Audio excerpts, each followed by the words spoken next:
Premieră în medicina românească s-a întâmplat la maternitatea Giulești, iar protagoniștii au fost doi medici din Germania. Schimbul de experiență cu medicii români a dat rezultate. 2 paciente au fost operate printr-o tehnică folosită doar în maternitățile din străinătate. 2 medici germani împreună cu specialiștii Spitalului de Obstetrică și Ginecologie Panait Sârbu din capitală au operat 2 paciente folosind o tehnică nouă. Aceștia au refăcut țesuturile care susțin uterul, vezica sau intestinul gros cu ajutorul unor ustensile fabricate în Germania și folosite de doctorii maternității Giulești. Este vorba de o tehnică nouă de reparare a planșeului pelvin la prolapsuri de vagin și uterine, la incontinență urinară.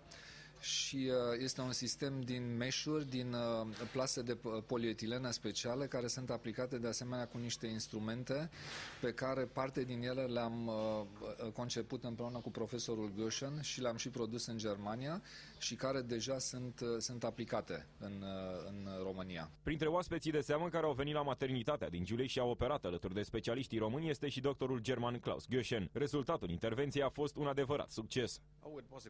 Cred că a fost o reușită. Pacienta a avut o problemă de bazin, dar acum totul este ca nou, iar viața pacientei se va îmbunătăți considerabil după această operație.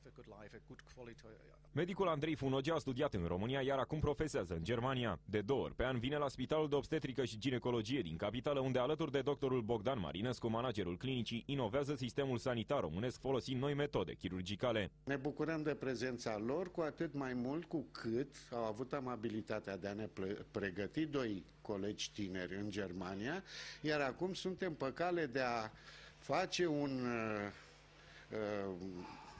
agreement de colaborare, dar nu numai de aici acolo, ci poate și de acolo aici. La rândul său, încântat de profesionalismul doctorilor români, profesorul Göschen i-a invitat pe medicii de la maternitatea Giulești la spitalul din Hanovra.